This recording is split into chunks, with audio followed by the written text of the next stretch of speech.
ditentukan dalam peraturan perundang-undangan. Secara normatif, menjadi tim sukses salah satu pasangan calon kepala daerah bukan suatu syarat yang dapat menghalangi seseorang untuk menjadi penyelenggara pemilu, tetapi dari sisi etik, kedudukan teradu dalam sebagai tim sukses pasangan calon bupati dan wakil bupati H. Azwir Amran atau Azam yang terpilih untuk periode pertama dan kemungkinan dapat menjadi peserta pemilihan untuk periode kedua dapat menimbulkan sakwa sangka keberpihakan yang menyebabkan kepercayaan dan kehormatan penyelenggara pemilu di hadapan publik terdegradasi.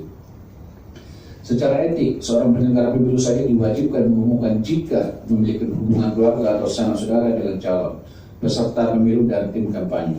Terlebih teradu yang masih berstatus sebagai tim kampanye dalam tahapan proses pemilihan masih berlangsung yang secara kebetulan beriringan dengan proses seleksi anggota KIP Kabupaten Aceh Selatan.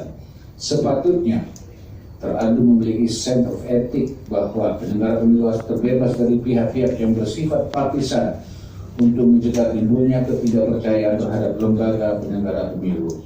Berdasarkan hal tersebut, dari aduan pengadu meyakinkan DKPP teradu terbukti melanggar pasal 6 ayat 2 huruf B junto, pasal 8 huruf A dan huruf D Peraturan DKPP nomor 2 tahun 2017 tentang kode etik dan pedoman perilaku penyelenggara pemilu.